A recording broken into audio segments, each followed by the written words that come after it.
Just 2 more weeks left in this year's legislative session, so we're here to tell you what went down this week and what we have coming up as we approach the end. He's Andrew, and I'm Nate, and this is the DLC's Policy Corner.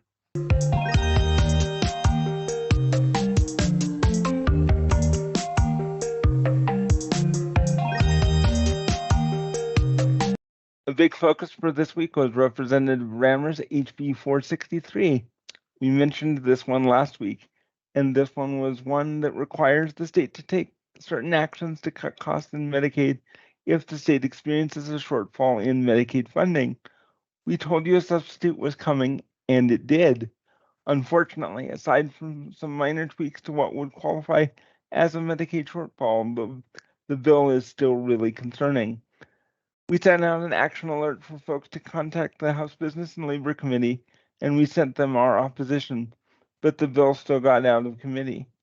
It did have a little pushback, so we encourage folks to share their concerns with the full House. In short, the bill could lead to devastating cuts to Medicaid for people with disabilities. We did have one good win for the week, as Representative Judkins did have HB 485 pass out of the House Education Committee. This bill would create a pilot program for school districts to seek funding to utilize a co-teaching model for special education. We have seen a lot of school districts consolidate special ed services in a couple of schools, so kids with intellectual disabilities can't go to their neighborhood school. And these kids are often not served in the general education classroom otherwise. So we hope this bill will help promote inclusion for kids with disabilities in the gen ed classroom and more. The issue is going to be funding, so we'd also encourage folks to reach out to executive appropriations on this one, and we'll have a little more on that later. The other big thing this week was a substitute for Representative Judkins' supported decision-making bill, which did pass the full House.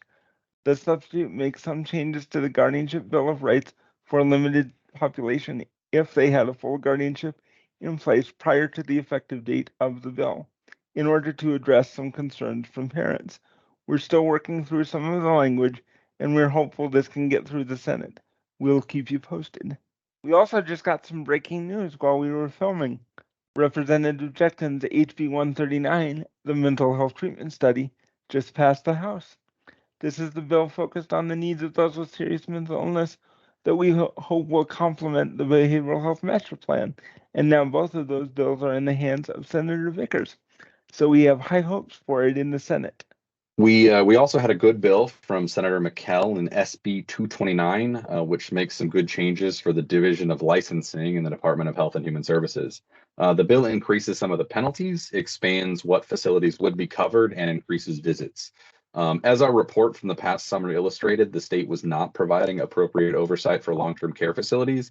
This bill is a good step toward improving things, and we were happy to see it get out of the Senate committee and off to the floor. It's late in the session, so we're at least seeing fewer bills. One of note is HB 544 from Representative Abbott. This bill would add some protections for folks with mental illness in inpatient settings. Unfortunately, it's probably too late to make it through this year, but we'll let you know if that changes. Either way, we have a draft and we'll keep working on this one for next year if need be. Finally, we're working on our priority list for executive appropriations, as we mentioned earlier, and we'll definitely share that on our website for folks to review. Now it is time to start reaching out to that committee with the things you think need to be funded. So we'd encourage folks to look at our list or the lists from subcommittees like social services to see where things are at and start hitting up the committee. Well, that'll do it for us this week. As always, you can find our bill and budget tracker, all our public comments, including our funding priority list, and the calendar of events and meetings on our website, disabilitylawcenter.org/issues/public-policy. Thanks for watching the DLC's Policy Corner. We'll see you next week.